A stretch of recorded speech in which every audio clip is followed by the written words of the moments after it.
numb. It's all such a blur. I was on Broadway. What about that go bag stuff? Gave me a lot of good ideas. It's just a go bag. I got plenty of bags at home.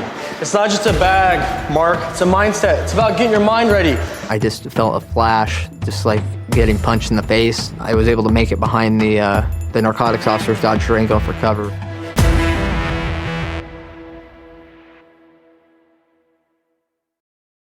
I think surviving is kind of a mindset you have to have.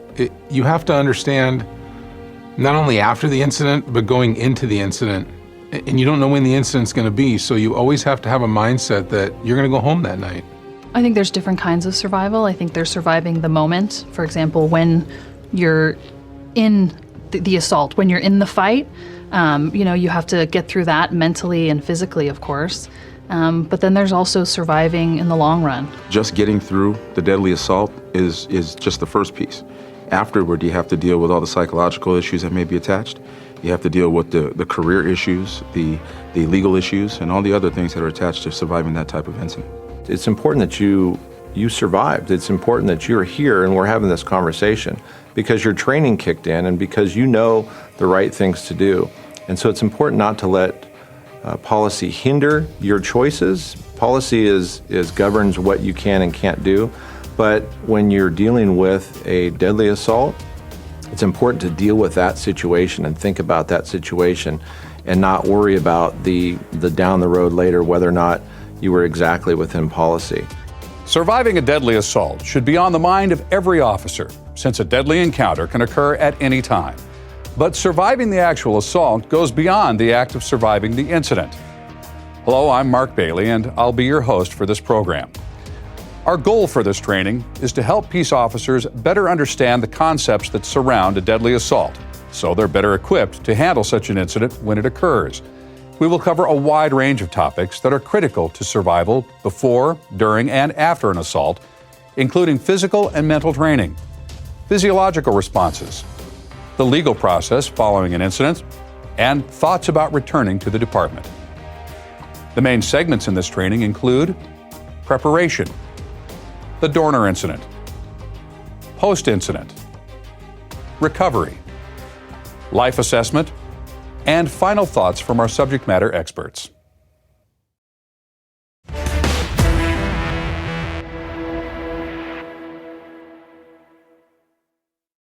In this segment, we will focus on the types of preparation you can do before an incident ever occurs. We will look at the importance of physical and mental training, agency culture, and the personal responsibilities you have to yourself to ensure you have the best chance at survival.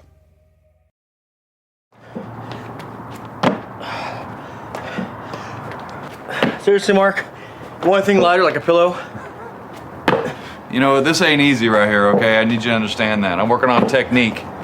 Yeah. Anyways, that taxes class next week. Did you put in for it like I told you to?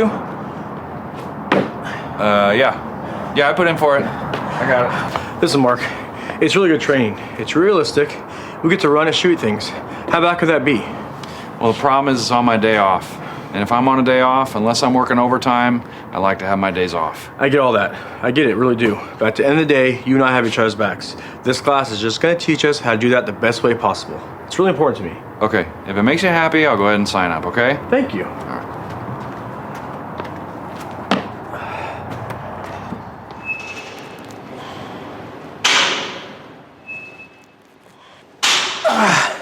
Hey, man. I'm glad you went to that TAC class with me last week. What'd you think about it? It was all right. Just all right? What about that go bag stuff? Gave me a lot of good ideas. It's just a go bag. I got plenty of bags at home. It's not just a bag, Mark. It's a mindset. It's about getting your mind ready. Are you at least thinking about putting one together? I got half one already done. Yeah, I'm thinking about it. I'm just taking my time. Well, I hope you don't take too much time. Hope you do a little bit faster than your biking. Slow and steady, brother. Slow and steady.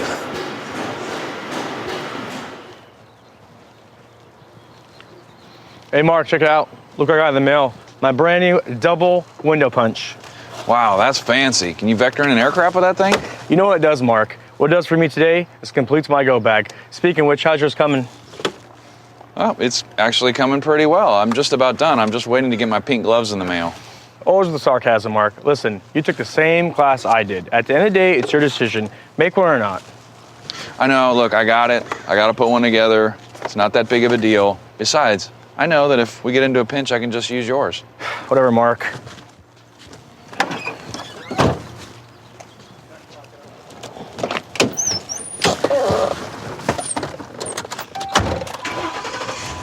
Attention units, we have shots fired and a possible active shooter at River City Tax, 123 Palm Street. No suspect description. Receiving calls of multiple victims down at the location. What did dispatch say? On the 911 call. Hold on. 4 Paul 13, 4 Bravo 12. Respond code 3. Copy around code 3. Come on, let's go, Mark. What Get was in. that? Get in. It's a shooting. It's over at the tax building downtown. Let's go. No, what was the call? It's a shooting at the tax building downtown. Let's go. Wow. Okay. So, how are we going to do this? How do you want to approach? I'm not sure.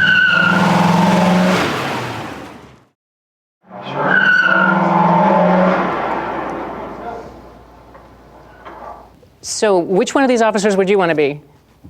The one who's driving? The one who's driving, really. Let's talk about preparing for potentially deadly assault or a situation that may involve some sort of deadly encounter. Why is it important to prepare ahead of time for these things? What does that do for you? Gives you a game plan of what you're going to do before you get there. That way you and your partner can be on the same page in case there's any questions or thought about what you may or may not do. At least you can be ahead of the game a little bit if you can. Yeah, absolutely. Therefore, you and your partner are on the same page, and you're not going in there blind. You're going there with some kind of plan, especially with an active shooter, scenario. Right. What does having a go bag do for you? What does that give you? Tools at your disposal. You know how it's set up. You know if you have any particular type of scenario, you got a tool for it, and you don't have to worry about having a recall for that resource or having to rely on your partner, kind of like how his Adam partner was, well, if I don't have one, I know I could always use yours. But in a stressful situation, are you going to really know what tools are in there, how they're set up, what you can use, what's in there? Yeah, exactly. And how does that help, with your reaction time once you get to a scene like this, or even going there? How does that help you on the way to a call like this? You're ready for it because you know where everything is. All right, so it's gonna cut down on your reaction time. You're gonna have the proper tools. Do we ever know what kind of incident we're gonna have or that we're gonna walk into? No. And do we ever know what day that big thing is gonna happen? Nope. No. Yeah. So how do you prepare? What do you want to prepare for? I think the main thing is the mindset. I'm sorry. You didn't raise your hand, so. I was thinking the mindset is the most important thing. Right. And the driver had that. Right. So it helps your mindset. It helps you feel like you're a little more prepared and ready for whatever happens. Because it's like, you don't know what day that's going to happen. It could be any day. So you should always be prepared. Whose responsibility is it to help you prepare or get prepared for any given situation? It's our own. It's on your own. Does your agency have a responsibility? Do we have a responsibility to get you prepared for this stuff? Yes. Yeah, I believe so. I believe the agency you work for, you need to, if you're willing to participate in some training, the agency should be there to back you up and assist you and provide you not exactly the means, but assist you in getting that training. Okay, yeah. So our agency provides a lot of training for this type of encounter, but it's up to you to go. So outside of that, though, how committed are you to your preparedness? Is it up to, this agency to provide you all the tools and things that you might need for any, encounter that you may walk into or that you may be sent to on a call? No, we all have our own responsibility to utilize that training. It's one thing to have the agency support you. You go to the training. What you decide to do with that training that you get from that class, that's on you. Right. So think about how dedicated or how committed you are to being prepared. Because you all said you wanted to be the officer that had the go bag, that was listening to the call, that was, ready to go and ready to respond. So think about how committed you are. Even if it's some out-of-pocket costs, are you willing to do that? Are you willing to be so prepared that, you can take care of yourself or maybe take care of your partner? Because in this case, he was going to have to take care of his partner too. So think about, how committed you are to that preparedness, especially if you're going into some kind of a deadly encounter. Because that could be, the deciding line between whether or not you go home that night, right? Any other thoughts on this? How do you, I mean, think about what motivates you to be this prepared. How do you motivate yourself to get as prepared as the officer with the go bag was? What kinds of things motivate you to do that? Just knowing that it's your responsibility to be prepared and it's your responsibility to watch your partner's back or make sure you guys are safe in doing what you do every day. So if you come to work with the wrong mindset, then you're already behind the curve a little bit. So it's your responsibility to make sure you have your head in the game when you show up to work every day. Yeah. Are there some other things that can motivate you to be that prepared and to be that safe? Well, it showed in the video that Mark wasn't, I think it was Mark, wasn't participating in the PT. You know, he was taking it easy, throwing the bag, going on the bike, going nice and slow, while the other officer was, getting himself fit, not just mentally, but also physically, just in case he has to get into that kind of encounter. Yeah. I think it's a great training video. The closing scene. If we're not mentally prepared, look what happens to our coffee. You lost it. Exactly. Nothing else right there. Good lesson. Yeah, you forget things. Yeah. I mean, you get a call like that, your adrenaline starts going, and your focus narrows. All the extraneous stuff just goes away. So think about that. What's going to happen under stress, and that's another reason to have your own go bag, because you know what's in it. You know what tools you have. You can react more quickly. You know where they are, how you've positioned them in that bag, and how much of each thing you may have in there. Okay, so things to consider. So you really don't want to rely on someone else's go bag because you don't know those things about it. All right. Any other thoughts? All right. You guys be safe, stay ready, and I'll see you at the end of the shift. Will do. Thanks, Sergeant. Law enforcement officers have been assaulted in many ways, from handguns to blunt force trauma type weapons like baseball bats, batons, edged weapons. They've been ran over by cars. People have attacked them by fist. So the training needs to address threats that could be a firearm threat, it could be an edged weapon, it could be just a hand-to-hand combat type situation that occurs, it could be a crowd control, it could be something that just uses tactical communications. And so all of these things, if you don't take the training of them seriously, you won't be able to do them correctly. Reality-based training is probably the most valuable tool an instructor can provide to his or her students. What it does is it brings realistic scenarios in a training and controlled, semi-sterile environment where officers can experience realistic and stressful scenarios under controlled circumstances. It's equally important to have those scenarios where it's purely a procedural call. Well, there's two types of tunnel vision. There's the physiological tunnel vision that we don't have a lot of control over. That's the body's physiology. It's when you get the visual acuity, you start to have the perimeter of your vision kind of shrink down and you're looking, it reduces your field of view. That's the physiological piece that comes from the high stress associated with a critical incident. That's the science. But there's also a philosophical tunnel vision that we have all the control over. And that's where, in the preparation phases, we need to work that tunnel vision out. Learn to look at things in a global perspective. Learn to take our time so that we see the big picture instead of focusing on the small thing and missing those that could get us hurt. I think it's critical before anybody gets deployed to the field, or comes to work for that matter, that their head is in the game. When we talk about mental health training, one of the biggest things I talk to people about is visualization. And that means thinking about the situation before it ends up occurring. So that way you can live through it, think about what the experience is, figure out how to adapt and overcome that situation, and then finally when adapting and overcoming that situation, be successful in whatever the situation may be. What if your suspect is a child? What if your suspect is very old? What if your suspect, this is someone you've dealt with before, and for whatever reason now they're a suspect, or now they're acting violent and you can't talk them down? I think just, going through those scenarios and mentally preparing yourself and just knowing yourself enough to know whether or not you can make the decision to, be ready to take deadly force if you need to. When you're involved in an incident and you're going through your tactical decision-making model, whichever one you're using, at some point you're making a decision. You're making a decision to either use your weapon, use a baton, pepper spray, whatever it may be. You can't make a decision to use it unless you know the capabilities of it. You have to know when it's appropriate. You have to know whether you're physically capable of deploying at that time. I think asking for help is something that we need to overcome as a law enforcement community. We don't generally do that enough. We're kind of a proud people, and we don't ask for help enough. And I think asking for help not only after, but before and during an incident is part of your survival. It's part of one of those things that helps you survive an incident. I think officers need to have an awareness of their fear levels. Now, when I say fear, I don't mean the type of fear that prevents you from doing what you're supposed to do. We're not talking about the fear that may overcome somebody and then may lead to them not doing their job. I'm talking about fear as an understanding of the gravity of the situation. We need to be aware of our fear and bring it with you to work.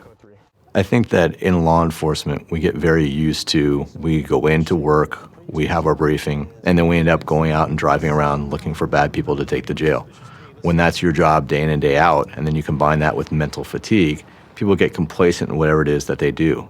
Having an idea of what to expect and recognizing that physiologically and emotionally, your body and your mind are going to react differently to different situations, I think is important in helping you do the best job possible when you're out in the field and responding to radio calls or citizens requiring assistance.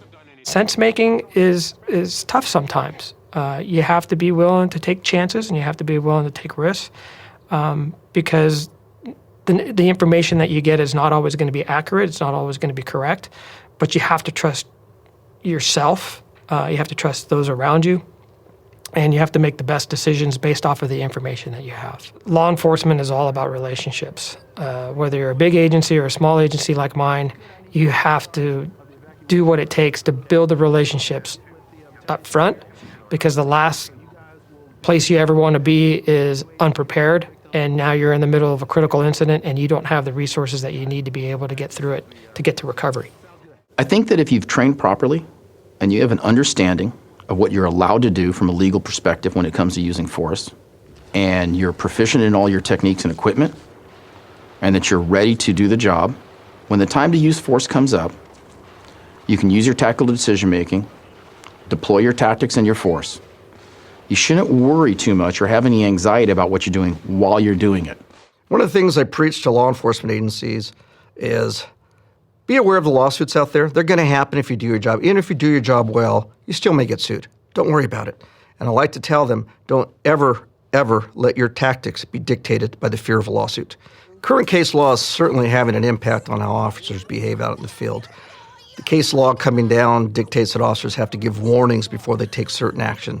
They have to be clear and articulate in what they're telling the person they're dealing with they want them to do. Dealing with the emotionally disabled has presented a completely different problem right now, which is why officers need to be well aware of what the latest case law is on how to deal with tactics, how to deal with giving warnings, dealing with the emotionally disabled.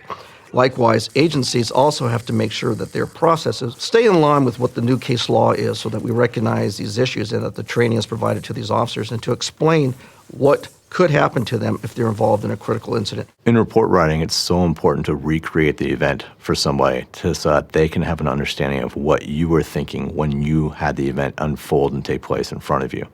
And that means writing like an author. Writing and putting someone in the situation to have them understand what training you received pre-incident, to understand the mental mindset of what you had going into the situation, then to have them confront with the situation themselves. So that way they can understand the who, the what, the where, the when, the how, the why, and then go into the situation of how it was successfully resolved. Never confuse good luck with good tactics is something that a lot of trainers like to get out to law enforcement officers. Many times an officer will complete in its situation or engage in a use of force and they come out all right and they say, hey, I was lucky, but it worked. Well, luck doesn't dictate good tactics. Just because you were lucky one time doesn't mean you're going to be lucky again. And one of the things that law enforcement trainers want to get out there to young officers is practice good tactics. In our business, we kind of judge the success of an incident by the outcome. And that's not always the best way to look at things. I think we need to take from these incidents, especially the things that don't go well, things that we can learn. And that's where the significance of the incident is very important. I think it's important for law enforcement officers to understand that you are going to have to find a successful way to deal with fatigue because it comes with the territory. It's part of the job. It's kind of the nature of the beast in law enforcement. It's an agency's obligation, whether it's a supervisor, whether it's a partner, to identify those issues and pull somebody out of a situation and allow them to rest so that fatigue is not a factor. Everybody has things that we do when we get nervous. Some of the things are things we have no control over. Some of them we can have some control over. The idea is to recognize what those things are, especially in the way that we react or act upon something, and try to make those adjustments prior to. If there are specific issues that are challenging you, let's say that there's some financial problems in your life, addressing those very proactively and head on is critical, because if you let it go, it actually makes the stress worse, and it does become or can become difficult to keep the stress at home and not have it come into the workplace and vice versa. Sometimes the culture is make a mistake, tell no one. We don't want somebody to know we screwed something up. We don't want the department to possibly find out and discipline us. But if I make a mistake, and it's something that could have had a huge ramification, and I got lucky and nothing happened, I want to share that with my brothers in arms. I want to make sure that they have the opportunity to learn from my mistake, and I want to learn from their mistakes. I think it's important for officers to seek out a veteran, seasoned, experienced officer, for that officer, and to implore an experienced or veteran officer for any life-saving tactics that they may be able to share with you. A go bag in today's law enforcement is incredibly important. I think most departments carry long rifles now. And we don't typically have room on our gun belts for instance, long rifle magazines, extra magazines for our pistols. One of the things that sometimes isn't thought about in a go bag is some water, maybe a nutrition bar or some fruit, something that you have to rotate out kind of on a weekly basis. Having in your go bags a trauma kit, maybe just a tourniquet, and providing all of your officers with that training. By just applying a tourniquet sometimes, you can save somebody's life.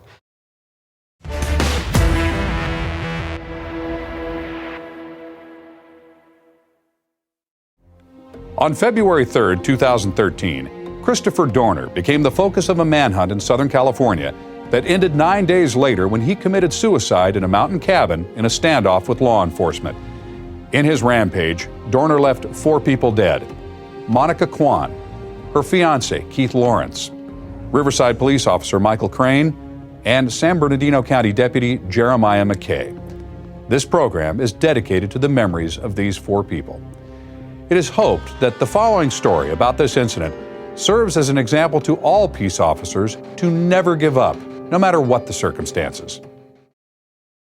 February 7th, 2013, I was at home. I was watching the news and started hearing things about, Christopher Dorner, and he had killed a Riverside police officer and wounded another one. I just kind of started thinking about my brothers, thinking about going back to work, and so I was trying to call my oldest brother, Ryan, who was a patrol sergeant in Big Bear. He goes, hey, we found a burning car up here in Big Bear next to Bear Mountain Ski Resort. We think it might be Dorner's truck. At that time, I was assigned to our Big Bear station as a acting detective there. So I called my partner, Detective Jeremy King. So we drove to Big Bear, and we had a command post set up and started following up leads, and our SWAT team and mutual aid were doing cabin-to-cabin searches along with our helicopters. We got back to the detective's office, and that's when the call came out that Dorner had tied 2 people up and took their, it was a maroon Nissan Rogue. Detective King and I were going down Highway 38. We got additional information that one of our deputies, Deputy Paul Franklin, had spotted the Nissan Rogue crashed into a snowbank, but Dorner was not inside. Franklin later got a phone call on his cell phone from a local resident. Say I was just carjacked by Dorner. He pointed the rifle at me and stole my white Dodge pickup and continued downbound Glass Road. So as we were receiving that information, Detective King and I were arriving on scene at Glass Road along with additional units, Detective McKay and his partner, and Deputy Danny Rosa and Detective Larry Lopez on our department SWAT team, who took primary lead. It was a short time later, we come across two summer cabins. There was a lodge and a cabin, like an outbuilding. Detective King and I exited our car and I began walking towards the cabin. Detective King was next to me. As we're getting closer to the tracks, one of our two narcotics officers in a Dodge Durango pulled up, and they stopped directly in front of the cabin and exited the vehicle and started walking towards us. Detective King broke off from me and went to go tell the narcotics officers what we were doing and what our plan was, while I continued to walk towards the tire tracks. As I got closer, I was sidestepping. I had my Mini 14 rifle, just trying to keep an eye on the tree line in the forest while looking at the tire tracks. As I continued to move, I just felt a flash, just like getting punched in the face, to see the white light, and just felt a burning sensation in my face and then in my chest. Dorner was inside the cabin, offset from the window, and the first round that hit me, I believe, entered next to my left nostril, went through the roof of my mouth, through my tongue, and then exited the lower right side of my jaw. One round hit me in the chest, just below my left pec. A third one hit me in the left forearm, and the last one hit me in my left leg, right below my knee. I was able to take a few steps, and I turned my body, and I was able to make it behind the narcotics officer's Dodge Durango for cover, and I got behind the left rear tire and put my back against the tire while Dorner continued to fire additional rounds at me. Blood was just kind of rushing out of my mouth, and I was starting to choke on blood and teeth fragments, and it was really hard to breathe, so I had to kind of put my head down and clear my airway and let the blood kind of run out of my mouth. I had my tack vest on and my jacket underneath of it, and I normally keep my iPhone in the front jacket pocket, so I was going to try and call my wife while I was back there behind the car and tell her I loved her and sorry before I bled out. So I reached into my vest and grabbed my iPhone out of my jacket pocket, and it was kind of like exploded. The round went through my vest and it hit my iPhone, and it deflected the bullet. It hit my chest but didn't penetrate. So and that I didn't really register at the time. I just saw that my phone was broken, and it really kind of upset me. So I threw my phone to the side and again tried to clear my airway a little bit and tried to breathe. About 4 or 5 minutes after I was shot, Detective McKay was calling out officer down and was directing our airship to the area where they believed Dorner was located inside the cabin.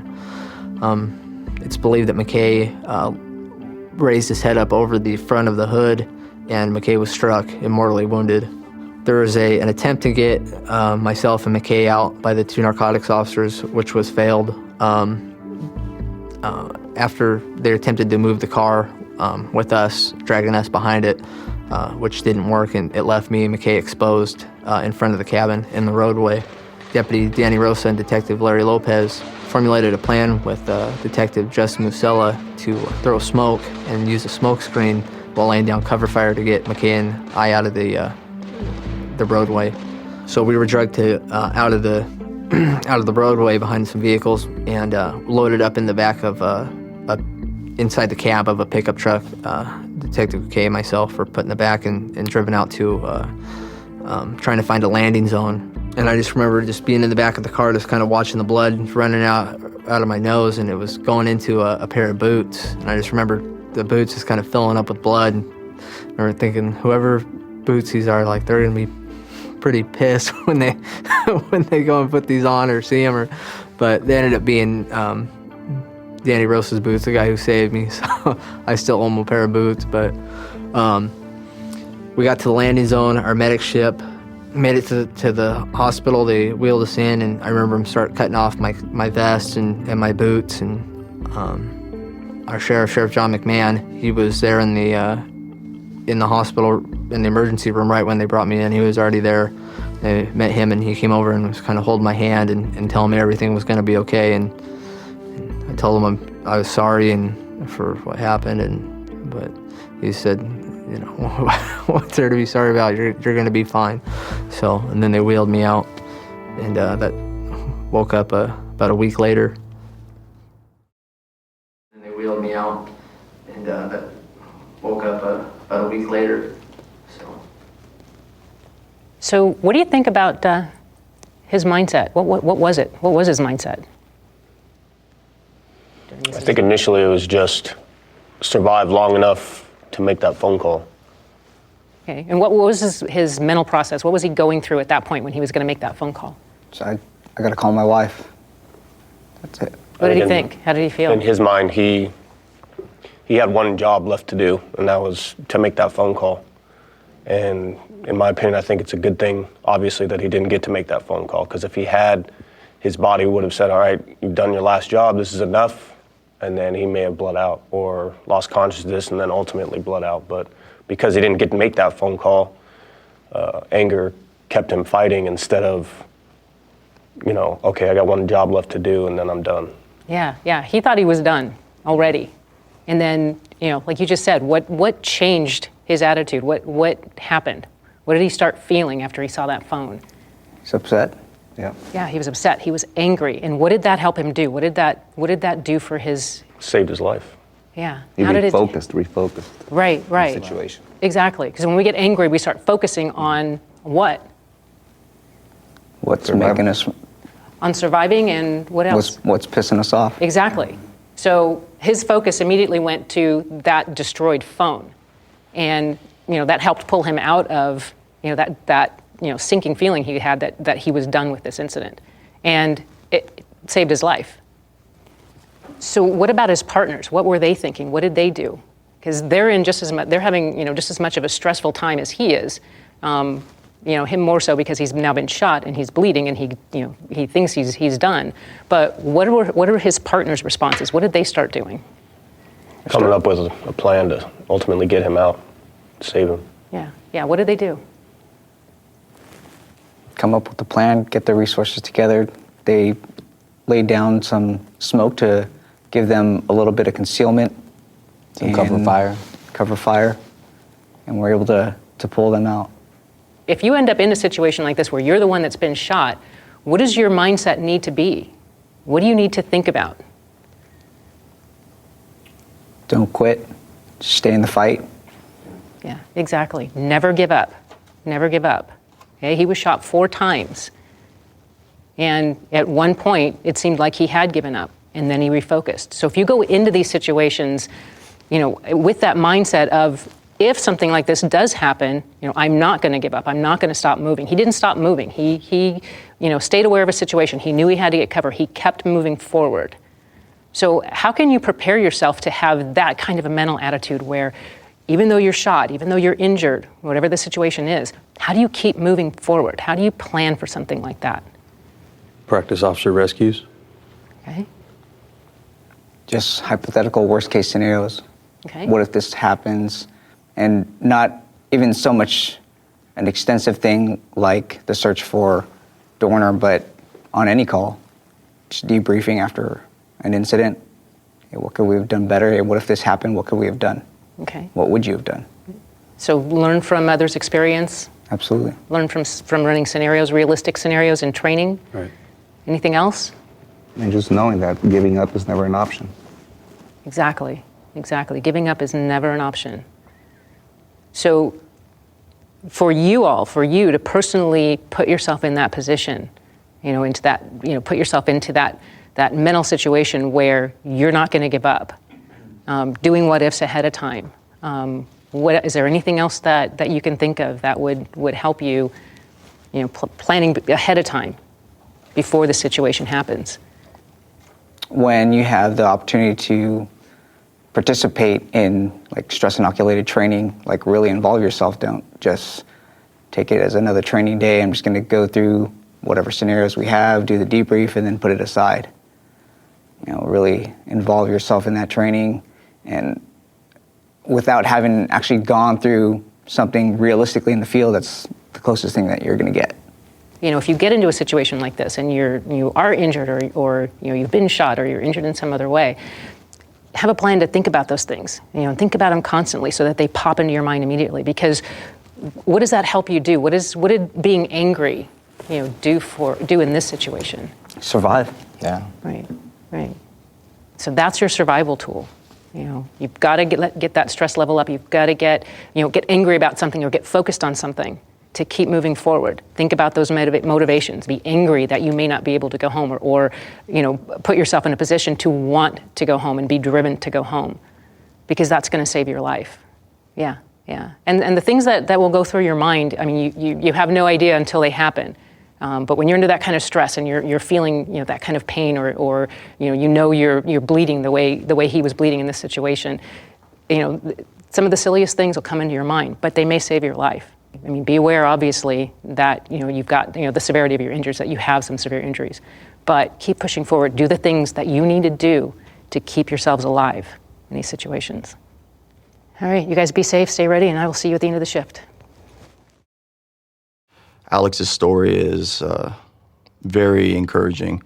It's motivating to see how much strength that he had during that incident, as well as those officers who put themselves in danger just to help him get out of that scenario is just inspiring. When you're faced with a deadly assault, it's okay to get angry, and it's okay to focus on something that's super important to you, whether it's your family, whether it's your kids, whatever it may be, because that focus oftentimes will help you survive a critical injury, for example. It's so important and vital to have this will to survive, because ultimately that will have such a huge influence in the determination of success in whatever encounter you might come across. In both of my situations that I survived, it was a will to survive and it was a will to thrive afterwards to make sure I was going to be successful. In one situation I was shot at several times, and I knew that I wasn't going to end up passing away where I was working. I knew I was going to return fire and then develop a plan of action. In the second situation, where I ended up breaking a total of 8 ribs in my scapula, I realized that while I was in the hospital for a week and a day, I was going to end up being successful. I was going to thrive from the situation, and I was going to end up being able to go return to work. And that was because of an intrinsic value in myself, saying I was going to survive. I made that promise to myself, made that commitment to my family, I made that commitment to everyone else who knows me, that I want to be able to be successful, be able to thrive, and to give that experience on to other people who I've taught and will teach in the academy. Mindset going into situations, especially in critical ones, is absolutely important. I'd say that's probably about 80% of the job is your mindset going into it. That will to survive is really what keeps people alive. It keeps individuals alive, and it keeps you focused on the mission at hand. It keeps you focused on the tasks that you need to do in order to go home at the end of the day. When we're involved in a physical incident, a confrontation, something that's dangerous, we need to think about focus on winning. Have that willpower to work through the pain, work through the injury, not focus on the fact that you may be tired, you may be hurting, you may be bleeding. Focus on the threats at hand. I'm a huge proponent of visualization. I remember when I was a young officer that I would have field training officers talk to me about visualizing pursuits, visualizing arrest situation, visualizing anything that I can imagine that I would become involved with at work. At any time, any day, any moment that you're 10-8 in a squad car, you could face a deadly assault. And your mindset has to be, I'm going home tonight. When you train properly, when you really pretend that you're in the type of incident that could happen to you, that's when you get the greatest value out of the training. It's the ability to trick your mind into thinking you've been there before. That way, when you do experience that very critical incident, your brain's not in shock. Your brain's able to say, I've been here before. I know what to do. And that's where that training, when you have the proper mindset, becomes like a real experience in life. And that's the value of having that mindset. Every single time you have the opportunity to train, think of it as the real incident. It's not uncommon for individuals when they are in the midst of a critical incident, and sometimes the aftermath, to experience some perceptual distortions where, for example, their visual attention is so focused on a particular aspect of the incident that they don't recognize what's happening around them. It's not uncommon for people to have kind of restricted auditory range where they hear their partner, they hear their radio, they hear the suspect, but they may not, in fact, hear the planes and the traffic that are around them. And a lot of that is driven by adrenaline and our physiological response to stress. It wasn't until I was involved in a shooting myself that, you feel those things. You don't hear anything. You don't. Everything happens very quickly, and sometimes afterwards you find out things that happened that you didn't see, that you didn't hear, that you were completely unaware of, were occurring at the time. Anytime an officer is involved in a critical incident, naturally everybody's going to be stressed. Level of stress goes up, and through training, officers are taught to bring it down a little bit, and so that they could clear their minds and make better decisions under stress conditions. One of the ways we do that is by a breathing technique.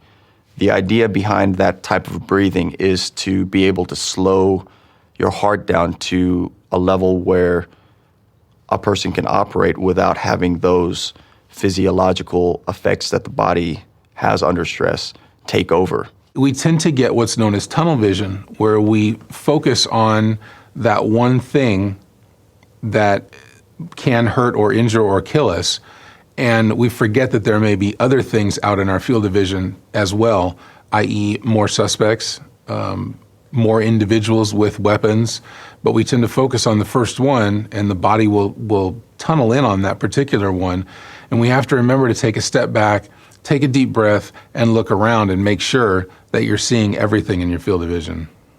When an officer's engaged in some kind of physical altercation with somebody, I talk about throwing that person off balance. And by that, I don't mean, in this sense, the literal form of physically pushing that person off balance. It's more like taking their timing off, even if it means moving your position, changing a technique up, keeping them thinking. If you keep the person you're dealing with thinking and guessing what your next move is, then it buys you a little bit of time to regain or maintain the advantage that you have. In our agency, the way we train is to specifically watch a person's hands. Now, be mindful that it's not completely focused on that, but it's also taken in that big picture. Whenever those hands move, we want to be aware of where they go, because oftentimes that'll tell us what our next step is.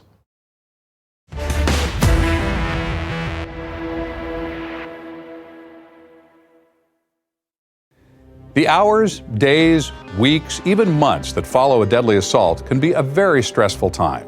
In this segment, we will explore some of the physical and mental issues that can occur after an incident, as well as the legal process that deadly assaults often set into motion. 5 Charles 33, shots fired. Suspect down. I'm at Broadway and 5th. I need units code 3, start units and a supervisor.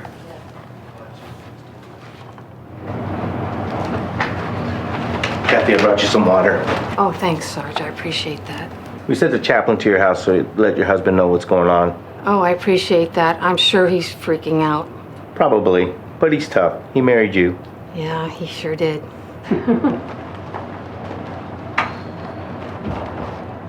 Good morning. Good morning. Good morning.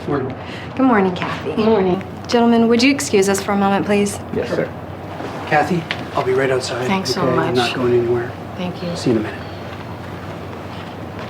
Kathy, I got here as fast as I could. How are you? I'm okay. I think I'm numb. It's all such a blur. I was on Broadway, patrolling, and next thing I know... Oh, Kathy, I want to stop you there. I know you want to tell me your story, but I want you to go home and first get some rest. It's been a long night, and you need to get some sleep. So you'll come back in the morning, and that's when we'll talk. You understand?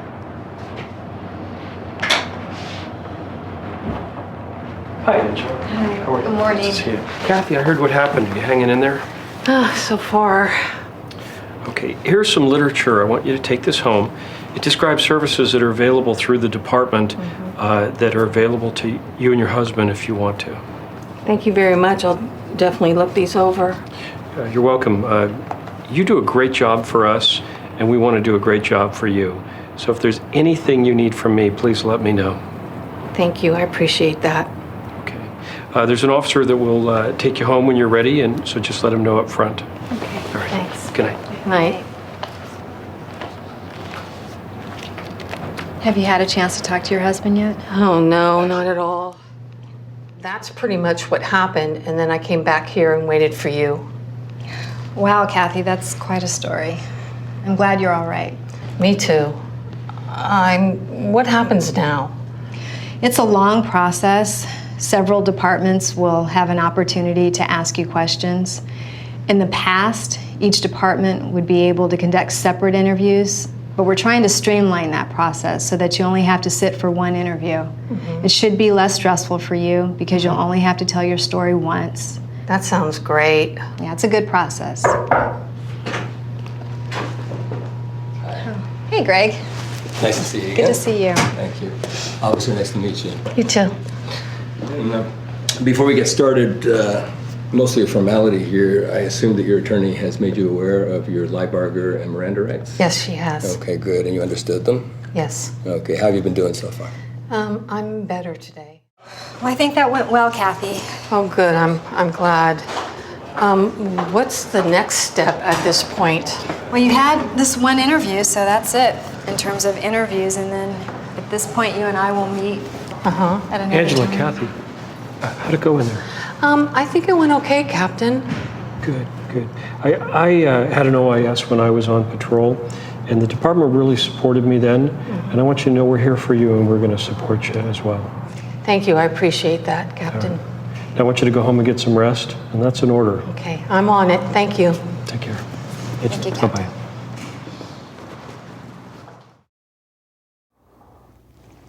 Okay, what's this officer feeling after this Stress. incident that she's been through? Anxious. Stress, anxious? Yeah. What else? She's probably playing it back in her head a million times, remembering something different each time. Right, right. And she's a little overwhelmed. Yeah, definitely. What sort of begins to help her feel a little more relaxed and start to lose some of that stress that she's feeling? All the support, yeah, all the support she's getting. Yeah, yeah. Support from whom? Who does she Her start department. getting? Yeah. Who's the first one that comes in there that gives her? Our sergeant. Well, sergeant. Yeah. Sergeant's there, and then who? The captain. Captain. Right. What are her expectations of this process? I mean, what do you think is going through her mind as far as what's next? I mean, what can you expect after an incident like this happens to you? Public safety statement when you're still on the street. Okay. So, do you know what the process is? How that process starts? I mean, do you have a clear picture of that in your mind? Because there were a couple of things that were said to her that started helping her relax as well when she started talking about the interview process. What did the Get some rest. representative tell her? Get some rest. To get some rest, right? So when do you need to make that statement? Do you have to make that statement right away? No. No. No. Okay. Do you know you have rights in this process as well, right? Yes. What were a couple of things that happened for her? What did they tell her? What did they give her? They gave her resource information for her family. Mm-hmm. So what's the first thing in this process? What do you need? What are you going to have to do as this process starts? When you're in the field, you'll have to give a public safety statement. Okay, yeah, exactly. What else? Are you obligated to do any more than that at this point? Other than a public safety statement, no. Right. So know the process, know your rights in this process, know what you are required to do at that moment and what you're not. And what's the plus about waiting? As you know, the attorney told her to stop telling the story and just go home and get some sleep. What are the positives of waiting even 24 hours before you start trying to tell that story? Let your body calm down so you remember things better. Right. Yeah, you're gonna have that stress and you'll be anxiety and you might not remember everything and you want to contradict yourself later. Exactly, because what could that officer start feeling at some point during this process, during the interview process once that starts? Like a suspect. Yeah, and that's not what we want. We don't want her to feel that way, but it's something that could happen, right? And the agency support that you get during this process will really help you to get through it and be positive about it, and not feel that negative stigma that might come. Okay, so think about some of the things that you might need to do to prepare to go through this process? What are some of the things that you can think of that you could do to prepare yourself to get through this process? Know your agency's policies, interview process, Yeah. things that you're obligated, not obligated to do at certain times during this process. Exactly. What else? Know your POBAR rights. Pardon me? Your POBAR rights. Mm-hmm. What else? Just talk to other officers who've been through it before. Yeah, that's good because their experience can help you. Yeah, know what you're obligated to do, what statements you're obligated to make at the beginning of this process. So know what this agency's process is, okay? And she immediately met with whom in that little conference room? Her attorney. Her attorney. Yeah, an attorney or a representative from your association. And what was one of the things that she told her when she started to tell her story? Get some sleep. Yeah, get some rest. Yeah. Why is that? Because you function better after you get some rest. Yeah. Stress kind of calms down and you start to remember the incident a little more clearly. Yeah, exactly. Because what happens during an incident like this when you're highly stressed, you've had an adrenaline dump, things have probably happened, 1,000 miles a minute. What happens to your memory? What happens to you? You're going to have loss of recollection. You're not going to remember everything, how it happened in order, as opposed to if you were to get some rest and start to recall things as your mind starts to calm down. Right. So what's the benefit of waiting even just 24 hours? What happens to your system at that point? You kind of calm down and you get your memory back. You can recall the incident more clearly as opposed to giving a statement where you might not remember everything. Right. And now you're contradicting yourself if you give a better statement later on. Exactly. And what can that do to you at the end of this process? Make you look like a liar. Yeah. It can make it take a total different turn on you. So what are some of the important things to think about when you're talking about preparing for how do you prepare for something like this ahead of time? What are some of the things that you can do to prepare yourselves to go through this process after an incident? Educate yourself on the whole process. Mm-hmm. Talk to other officers who've been through it before. Okay. Know our policies, our procedures. Exactly. Yeah. Who else might you talk to? Your union reps. Your union reps, right? Because they're going to be the ones that are going through this process with you. So keep those things in mind. One of the things that I would recommend that you all think about and that you all start doing is, prepare yourself as well for what happens after an incident as you do for what happens, before you go into the incident. Okay, so keep those things in mind, and the process is going to go much more smoothly for you, and you're going to go home at the end of it, and you're going to be okay. Okay, any other thoughts? I think the video was very accurate in the sense that she wanted to talk, because I think that's, from what I've heard, officers involved in that kind of situation, that's the first reaction, just want to talk. Right. So it's great that, like you said, if we know policy, to remember what it is that we're supposed to do. Right. But it's hard. It is, and it helped her having a representative, having the attorney there with her to remind her of those things. Okay, so know what the agency resources are that we have available to you as well.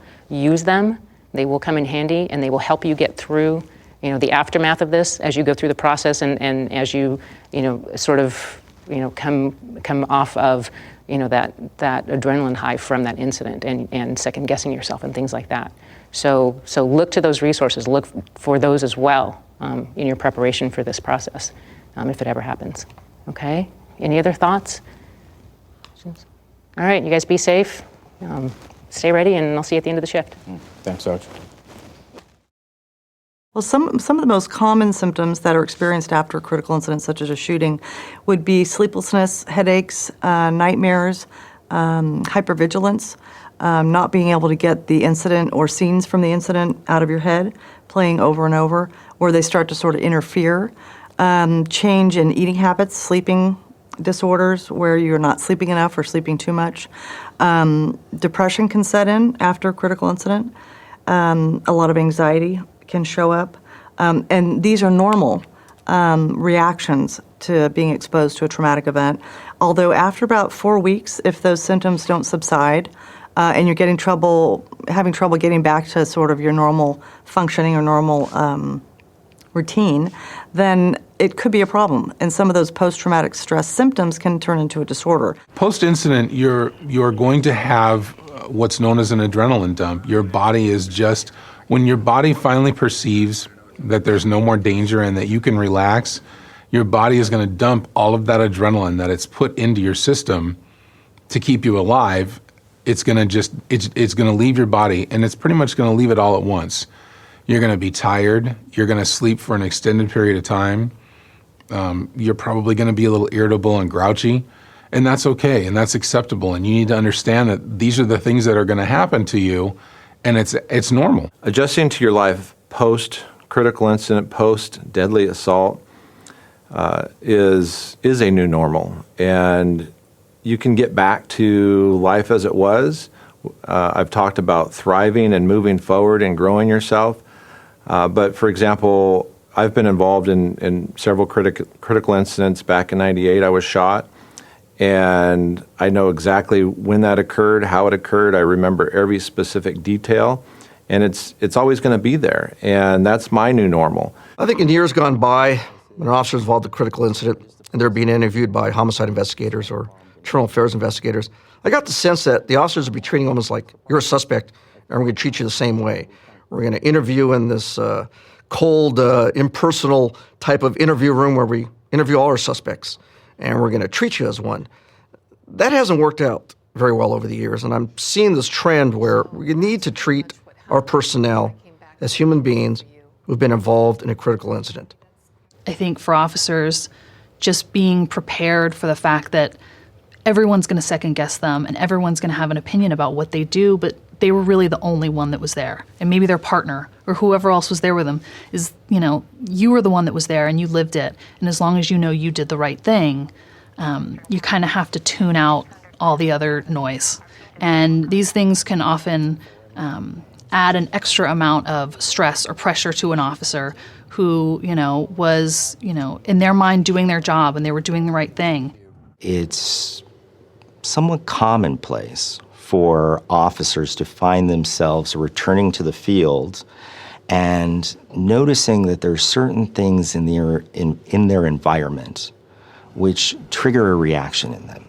Those things aren't that uncommon. What's important to recognize is that some limited experience of that is also normal. If it's very intrusive or it extends for a long period of time, though, that's when you want to be cognizant of it and talk to somebody about it. I think the most critical component of an agency's role in a critical incident is to ensure that someone involved in a critical or traumatic incident or an assault of some sort gets all the resources and help necessary to return that officer back to the profession that they entered into. We've all lived through a situation where it's, hey, Tiger, don't worry about it, go out and get him the next day. That's not what people want to hear after a critical incident. What people need to hear is, you're going to be okay. We're going to do everything in our power to make sure you're going to be okay, and we'll do whatever it may take to make sure that you are whole as a person. The Monday morning quarterbacking syndrome is, I don't know that it's ever going to go away, but it's probably one of the most detrimental things that we can do to the people that were involved in the incident. I was involved in an incident where I had the opportunity to shoot somebody and didn't for a variety of factors. And just following that incident, someone came up to me and said, "Why didn't you shoot him?" Well, that's not the right way to approach folks, especially people that are involved in a stressful situation. You weren't there, you don't understand the circumstances, and what we really should be saying is, are you okay? If officers are trained ahead of time and they understand the process, it can remove a lot of the anxiety about it. It shouldn't be an unknown. What happens in the aftermath of an officer-involved shooting, the first time an officer experiences that should not be when they have the shooting. They're going to meet with an attorney. The attorney is going to advise them of their rights. They will explain the difference between a compelled statement versus a voluntary statement. They'll explain the homicide interview, how that may differ from an internal affairs interview. Certain agencies now, because of the high-profile nature of the critical incident, may ask a third party to come in and conduct an investigation. That can be the FBI, for example. It can be an Office of Independent Review. It can be another agency. So you're going to have to deal with people who are not familiar with your agency, who you are not familiar with at all, asking you questions. I want to reduce that exposure to the officer. That's why I encourage departments, let's take one statement after an incident. Let's make it as good and strong a statement as we can so we don't have to subject our personnel to multiple statements where there'll be multiple contradictions. The process now can involve civil litigation. You can almost count on the fact that private parties are going to be suing the department and the officer involved. I also have to tell them, if it's a high-profile incident, You need to be careful. You may not want to read the newspaper. You may not want to be online. You may not want to watch TV because you're going to be all over the place. I think it's human nature for officers involved in these incidents to want to know what the media are saying about all this. I will 100% of the time counsel them not to make any statement other than those that we need to make within the department. I had an incident where an officer was blogging on a particular website that ran a story about the incident he was involved in.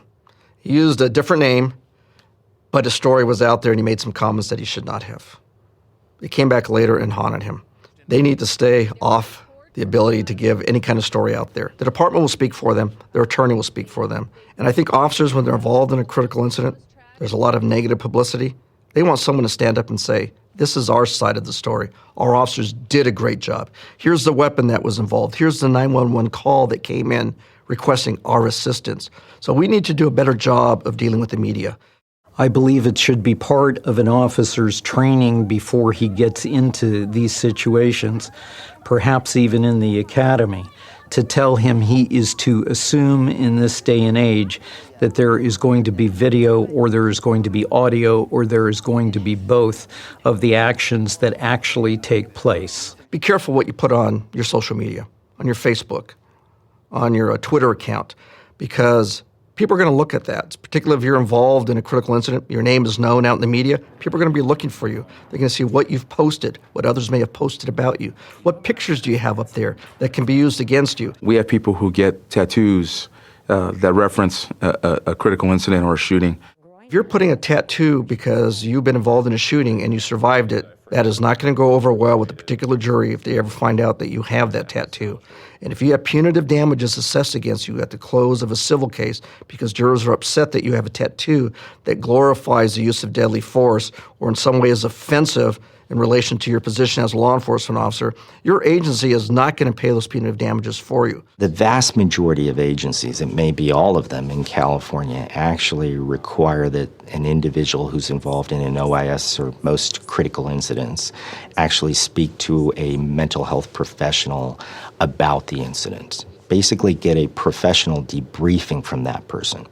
This is not a fitness for duty evaluation. This is not a psychological evaluation of your experience, nor is it a tactical evaluation. What this is an opportunity for a law enforcement officer to in fact talk to somebody who understands normal human reactions and maybe help put in perspective what they've gone through. When an officer is involved in a deadly assault, there are other emotional victims that are attached to that. And it's an agency's responsibility to provide care and resources for them as well.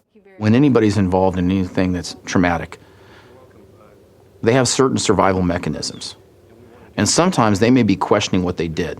And sometimes they need a little time to make sense of that to themselves before they can open up and talk to somebody. It's important if you're going to be somebody who's going to help out and listen to somebody who needs to talk, that you let them talk in their time. Let them know you're there. Don't force the issue, but make yourself available to them for when they're ready to talk.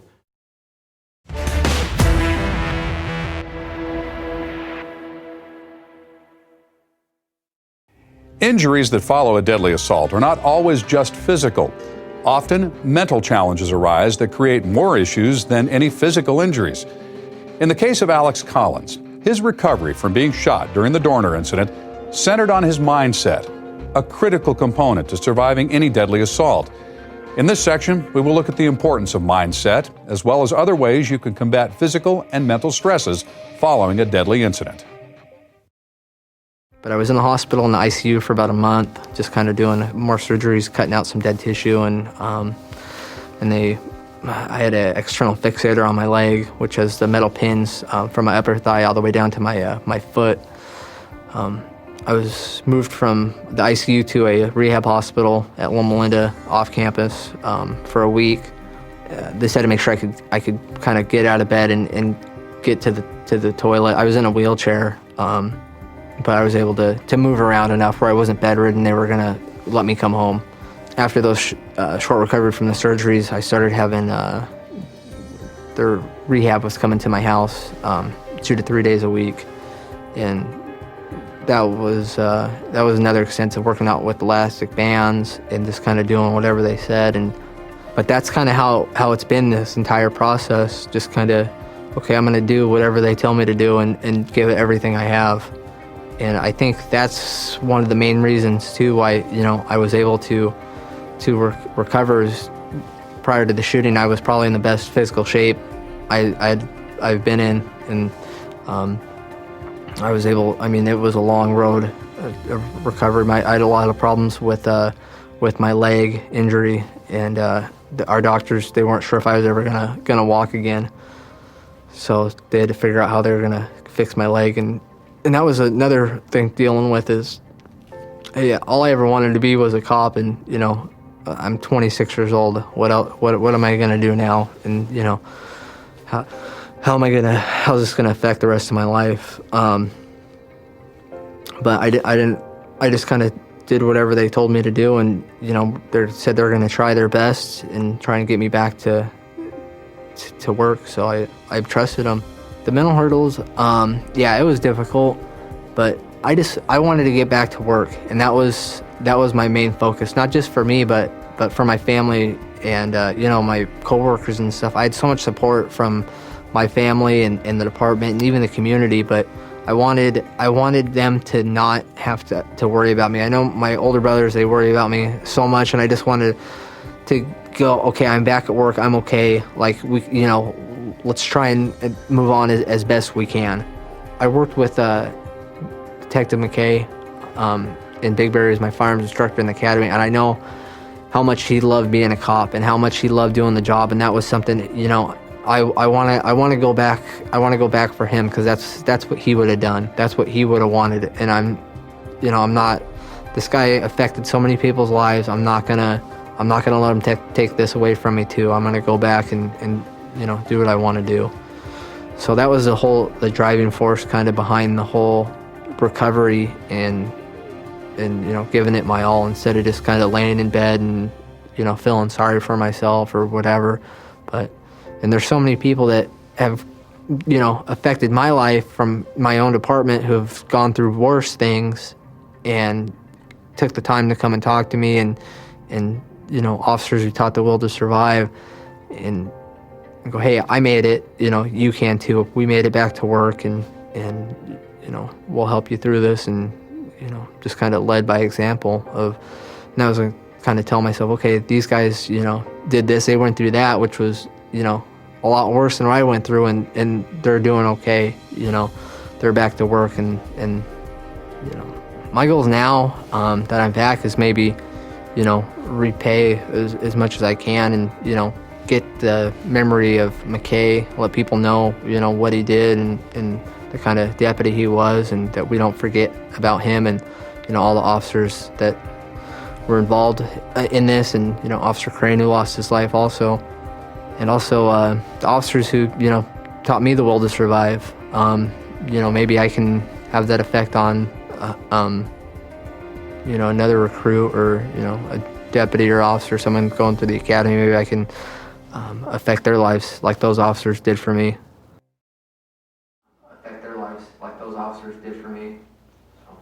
So what helped him to thrive after he survived? Because surviving and thriving are two different things, but what helped him to thrive and get back to work after he survived this incident? He's motivated. Well, what motivated him? The whole experience, his friends, his coworkers, his family. He got a lot of love support. for the job. Yeah, he got a lot of support. He loved his job, and then he got a lot of support. Yeah. What else motivated him? He also indicated the fallen officer. He mentioned him in detail, saying that, I know that he would have wanted me to come back, and he would have done the same thing. So he's not going to let Dorner take this away from him. So he wants to come back and try to get back to his job, what he loves to do. Right. What helped him? What was his preparation ahead of time that helped him to come through this incident? Being, like you said, being in good physical shape helped him, sit through those hard PT sessions, I can imagine, and be able to just get back on his feet and, like you said, just repave everything up to this point as much as he could do. get back to where he's at and move on. He didn't want no one to feel sorry for him. Right. Didn't want anyone to worry about him. Yeah, there was no room in his life for pity at this point, right? What were some of the other motivations? What was his mindset towards his recovery, towards that whole process, the physical process he was going to have to go through? He had some peer support, whether it was through, him getting help himself or just talking with his buddies. But talking to people that were in similar situations made him realize that his wasn't as bad as it might have turned out to be. Right. What did he say about those? What did he say that they gave him? It was will to survive that he learned from them. The will to Yes. survive. And that they were leading by example. So he really got that from them. Exactly. They gave him the will to survive, and they taught him that. And he took that, and he took it to heart, and he decided that he was going to come through. What else did he say about the actual physical part of the recovery, the surgeries, the physical therapy, all of those things that he was going through? What did he do? What did he make up his mind that he was going to do? Whatever. Yeah, he was going to just do whatever it took to get back. Whatever they told him to do, he was going to do it. Exactly. Whatever they told him to do, he was going to do to get back. And why was he so adamant about returning to this particular profession? What did he say about that? That it was not just like a job for him. I mean, you could tell by his demeanor, but he actually said it with his own words about this is what he wanted to do. He wanted to be an officer his whole life. And if he could not do that, he didn't know what else he could do. So he really wants his profession. Exactly. Did he have any other options? What did he say about that, about his options? I mean, I'm 26 years old. What else am I going to do? Right.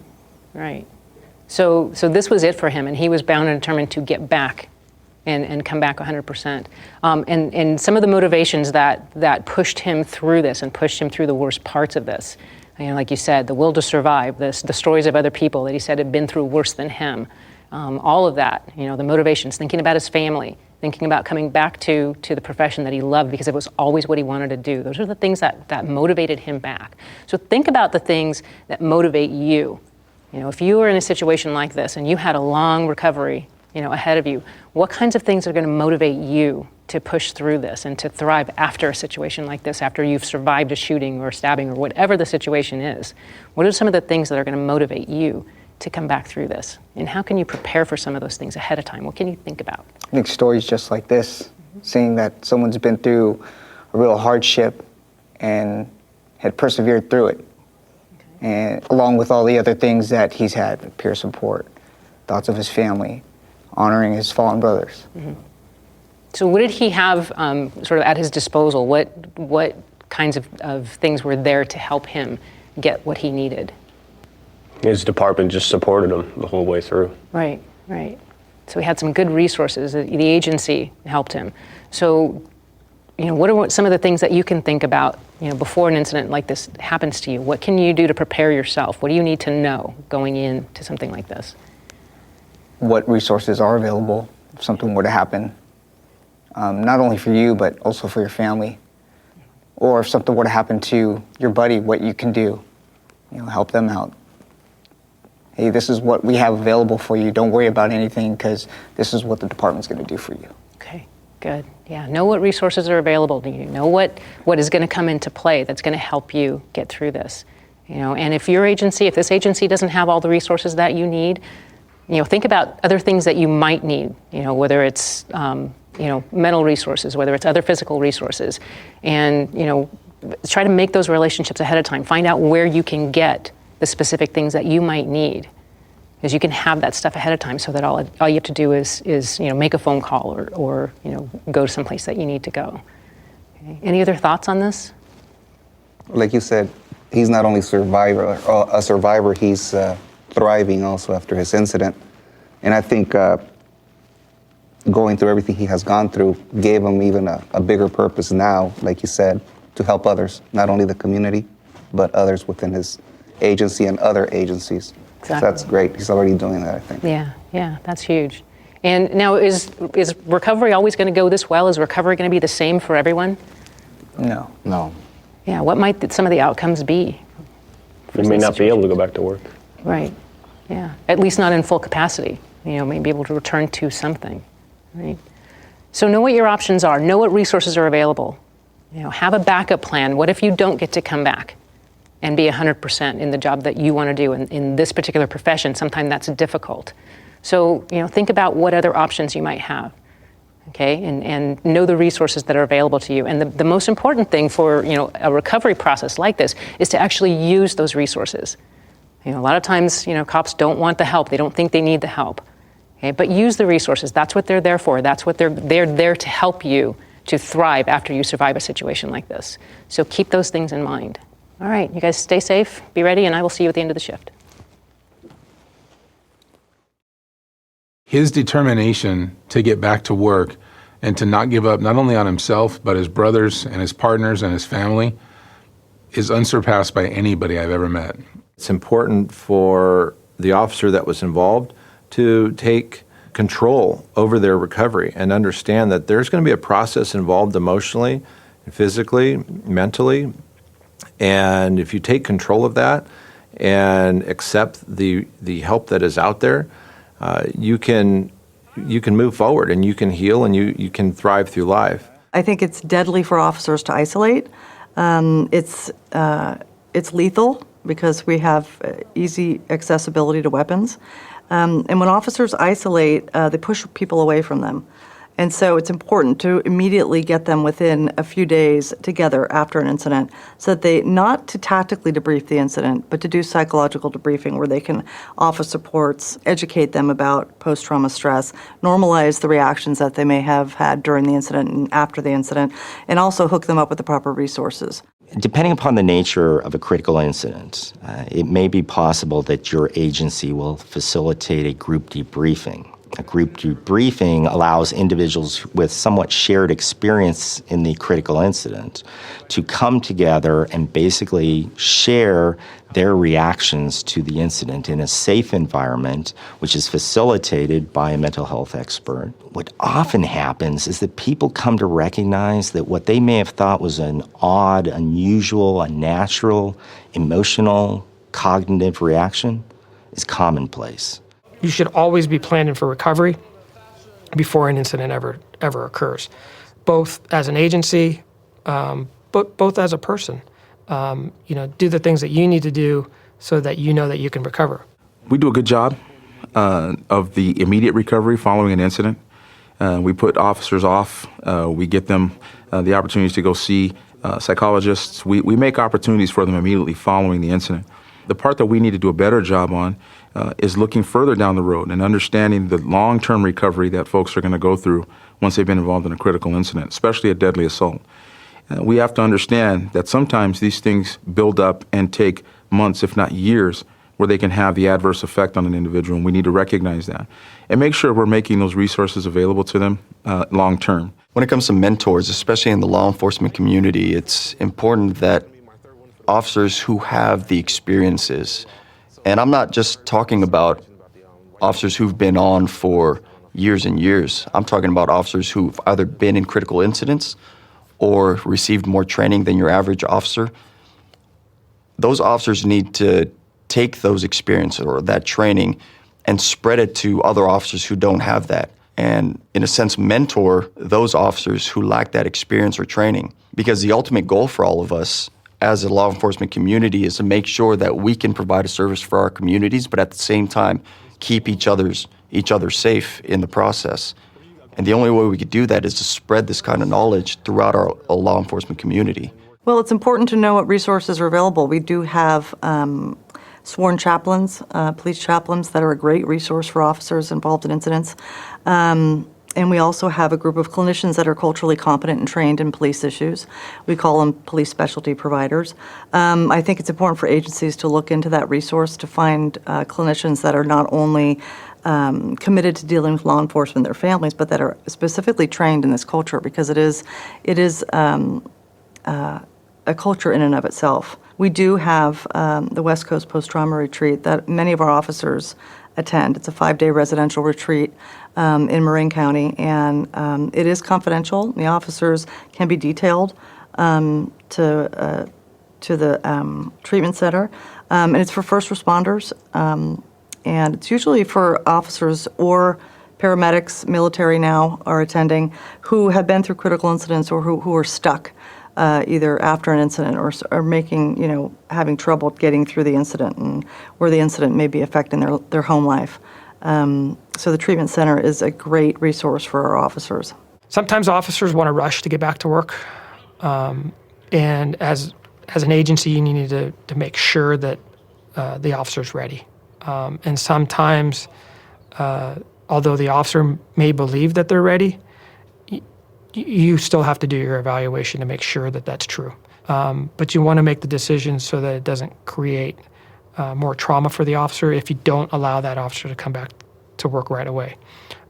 Give them the time that they need. Show the care, show the compassion. And sometimes the officer may not come back to work. That's a decision that the officer may make, and with their family and others. And maybe the officer can't come back to work because of a medical condition or some other type of condition that arises. No matter what, you just have to work with that officer to make the best decisions.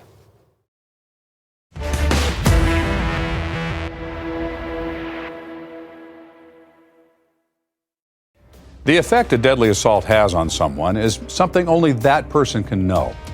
How we process what happened in the months following an incident will determine how best to proceed in our career as a peace officer.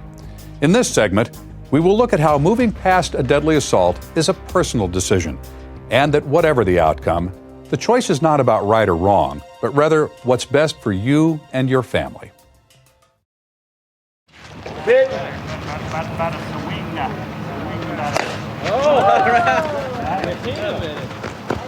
Nice. Hey, Steve. Good to see you again. Oh, I wish I could say the same thing about you, Bob. Is that the way to treat your only friend? Makes me wonder why I even bother. Oh, you bother because you care. No, I bother because you can hit the ball a mile. It's a quality I admire in a friend. Seriously, Steve, how you doing? Getting hurt sucks, I know. You hanging in there? Yeah, I am today. But it's not easy, believe me. I mean, I used to love being a cop, but now when I'm out with patrol, it's just not the same. I'm not the same. No, I get it. After I got hurt, I needed some time to think about everything, and fortunately, the department and the captain, they were great. They gave me time to take it all in. So when I got back to work, I was nervous. When I put on that badge and got back into the field, I knew it's where I wanted to be. Yeah, no, you're right about the captain of the department. They've been great. I saw one of the strengths they recommended, and I've gone to a few meetings. It really helped me to think it all through. But for me, it's just not the same anymore. It's just not fun. You think about quitting the job, Steve? I mean, because you're like the best officer I've ever worked with. And I'll deny that if anybody asks. Yeah, I've been thinking that. But it's not an easy decision, believe me. I mean, this is all I wanted to do. But I've got a wife and kids at home, and after going through this, I just don't think it's for me anymore. So, what are you gonna do? Well, I got a couple options lined up that I think could work out, and none of which involve people trying to hurt or kill you. Nah, but where's the fun in that? Well, whatever you do, I'm here for you, man. Thanks, buddy. And the team's gonna miss you if you leave. Mainly because you can play ball. Ah, so you only like me because of my superior athletic ability. Steve, it's the only reason anyone likes you. Put your stuff down, let's warm up. All right, buddy. All right, guys, let's do some infield. Warm up. All right, buddy. All right, guys, let's do some infield. All right, how do you feel about this officer possibly not going back to work? What do you think about that? I don't want to be in his shoes. Is that a bad thing if he doesn't go back to work? Seems like he really likes his job, but there's something that's preventing him from going back. Right. What are his motivations for not going back? What's he thinking about? He's worried about his family. Right. What else? He mentioned, his family, and then, he was not sure if he can come back from, he doesn't want. He said something to the point where we're dealing with bad guys or people trying to hurt him or something like that. So, right. He's going. That must be going through his mind. What else did he say? Said that patrol wasn't fun as far as for him. Wasn't the same anymore. Right. It wasn't the same anymore. So think about your options. Think about, what it is about this profession that you love, why you do this job, why you keep coming back. And think about the potential for going through an incident like this and maybe not being able to come back for whatever reason, physical or psychological. Would this decision be easier to make if you had other options, if you had something outside of this profession? Yes. So how can you prepare for the potential for this situation to happen to you? just having other things outside of law enforcement, other things outside of this career that you enjoy doing or have a passion to want to do or try something else. Okay. Anything else? I think it's very personal, depending on the officer. I think we're in this profession for different reasons. And I think for some people, something that may not discourage somebody else from doing the job anymore may be it for them. And some of us just like it because we think that it's unique as far as a profession compared to all the jobs out there. I mean, there's great jobs out there, but I think few are as fulfilling as this profession. Right. And again, that's just a personal opinion. Yeah, so let's talk about what are some of your motivations for choosing this profession and staying or wanting to stay in this profession? What are some of the things that you all think about? Just being part of a good team. Okay. It makes the job fun. What else? Assisting those that need help. There are some people out there that really need help, and being there and helping them out makes you feel good. Okay.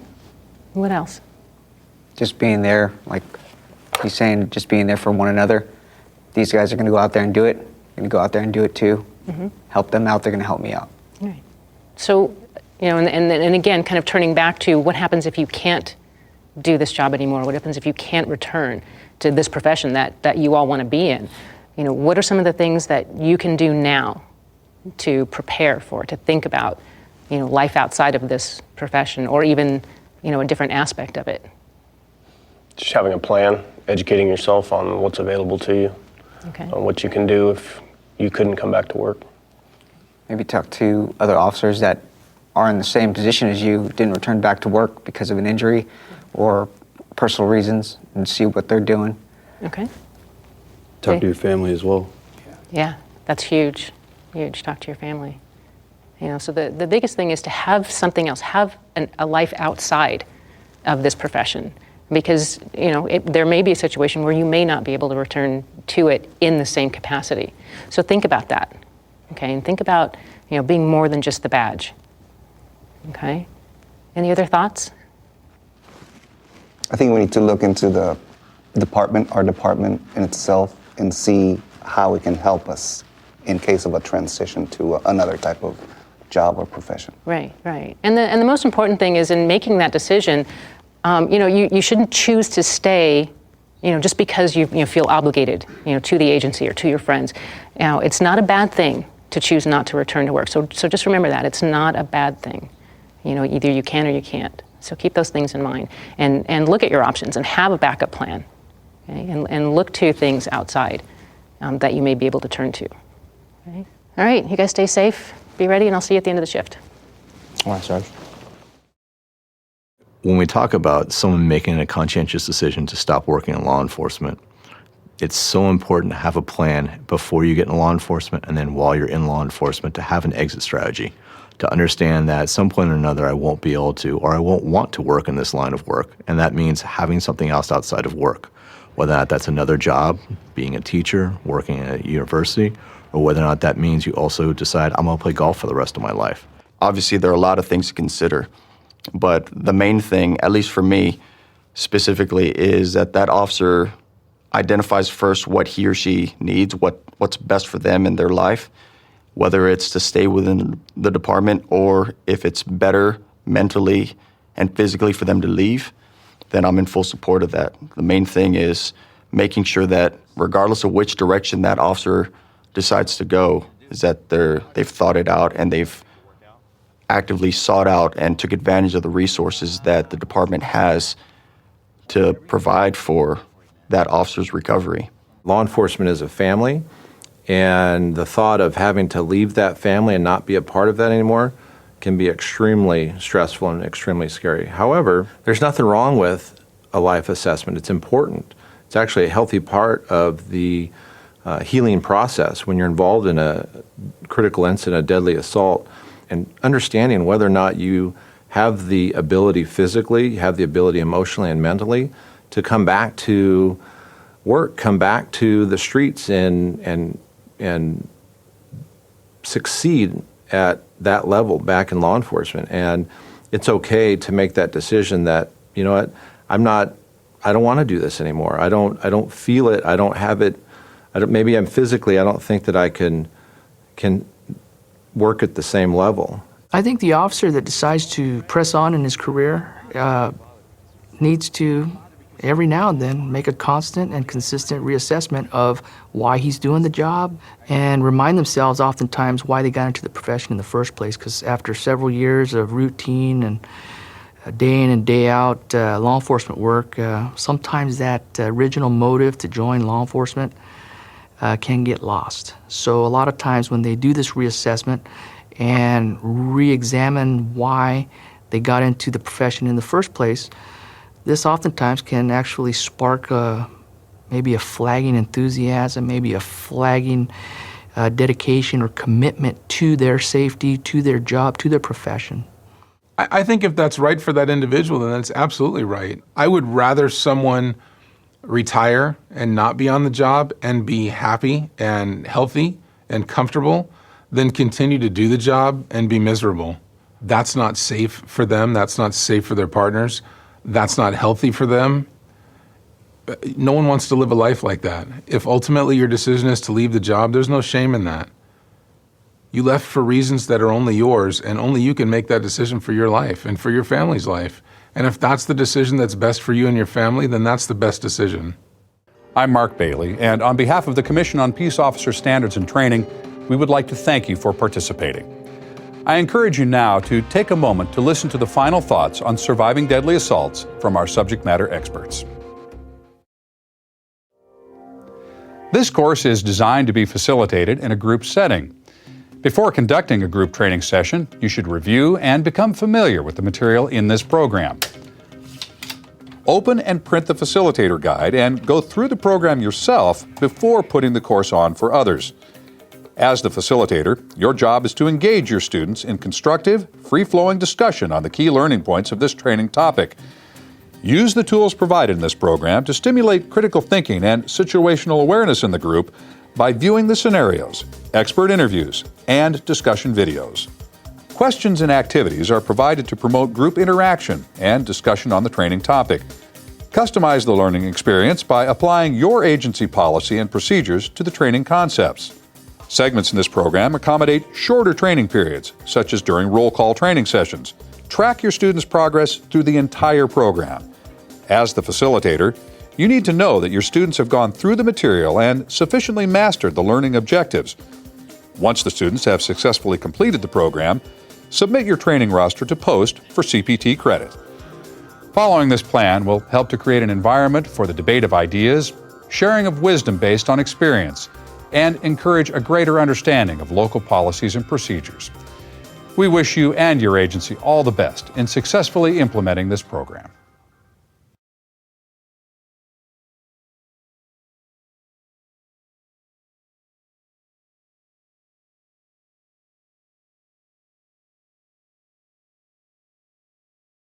This course is designed to be facilitated in a group setting. However, when that is not possible, here are some instructions for getting the most out of this training program so that you may receive continuing professional training or CPT credit. Obtain permission from your agency trainer or supervisor to view the course for training credit, and let them know you will be viewing the program. This will give them some time to review the course themselves and be prepared to discuss it with you later on. Open and print the student study guide so that you can take notes and fill out responses to the questions and activities. Think about how the training concepts presented apply to your agency policy and procedures. You may view the scenarios, expert interviews, and discussion videos several times to assist you in providing responses. Keep track of your progress as you complete the segments in this course. When you have finished the entire program, inform the trainer that you would like to review the course with them. Send them your completed student study guide prior to meetings so that they have had a chance to review your responses. Scheduling a face-to-face meeting with your trainer is the best way to review your work on the course. If this is not possible, arrange a phone call meeting. But in either case, allow time to review and discuss your responses. Your supervisor or trainer may require additional work or feedback from you before giving CPT credit. They may want to evaluate your understanding of how the training points relate to your agency policy, for instance. It is their discretion in determining whether you have adequately completed the course. Following these instructions will give you the best opportunity not only to receive CPT credit, but to grasp the training concepts, benefit from the experience of others, and apply the training and experience to your local policy and procedures. We wish you and your agency all the best in successfully completing this course.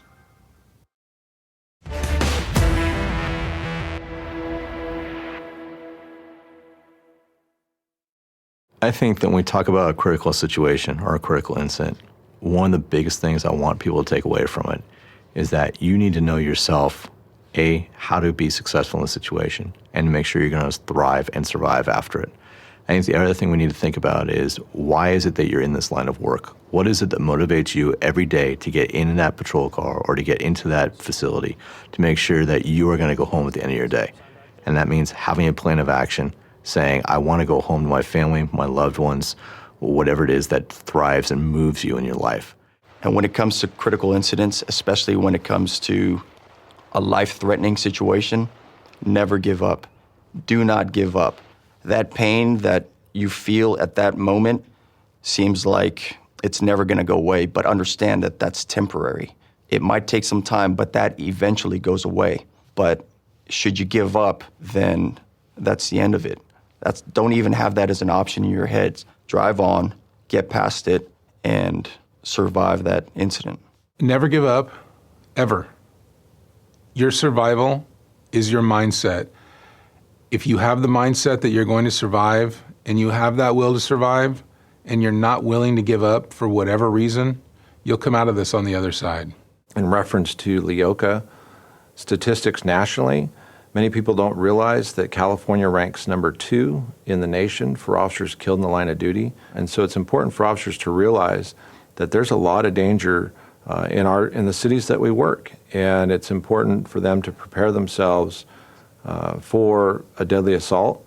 And it's important for us to remember that we are a family and that we have to be our brother's keeper, and we have to look out for one another, and we have to help each other prepare. But then also, after the incident has occurred, we move forward and we thrive afterwards. And whether we come back to work or whether we have that life assessment and decide, you know what, this career is not for me anymore, and we have to be willing to support each other through that process. Seek out the right mentor, professionally, personally, and even spiritually. It's important, in my opinion, to have someone in the profession that you can turn to when you need advice, when you have questions, when things come up that you can bounce off them. Someone that's seasoned or mature, or you name it, that you can turn to. Those officers that have survived not only the incident itself, but have gone on to tremendously productive careers, both mentally and physically, they were able to deal with it. They were able to put it aside and learn from it, but they didn't let it define who they were or what they do for a living. And those are the officers that are going to survive these critical incidents. The ones who are mentally prepared, physically prepared, and want to do this job, they're the ones that are going to survive.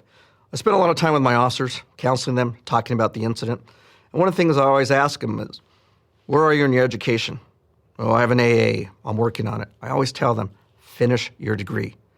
You want to promote? You want to do something else in life? Be prepared. What if you're involved in an incident? Are you prepared to leave the profession? For whatever reason, you decide you want to come back, you cannot come back. Do you have something out there that's going to help support you and your family? Are you prepared for that eventuality? Do they have a plan B? They need to have a plan B. We all do. Not everything that happens on the job, but it's important for you to be prepared when you come to work, that you're focused, that you have that situational awareness, and that you're prepared to do the job that day. It's not only just for you, but it's also for your family and for your partners that you're working with that day. Like I said earlier, we've all been through them. Sometimes things haunt us, but know in the end that you're going to be okay and that you're going to be able to get through it. For some people, it takes longer. For some people, it takes shorter. You know yourself. You're the best judge of your own character. You know what's going to take for you to stay safe. You just have to be willing to take those steps to make sure that you're safe, your family's safe, and the people that you work with are safe. Officer-involved shootings, car crashes, when somebody becomes injured, they didn't survive it because they decided to survive it when it happened. They survived it because they decided to survive it years ahead, when they planned and they trained and they had the proper mindset. Enthusiasm is the force that creates momentum. And if you can get enthusiastic about all of the finite things, the small things in law enforcement, you should be enthusiastic about surviving these incidents. And to me, that proper mindset, that attitude, is going to make it so that you go home at the end of one of these incidents. And so I think at the end of this, what I want people to take away from it is that you have a lot of control over the outcome of these events. Do everything you can do to control it.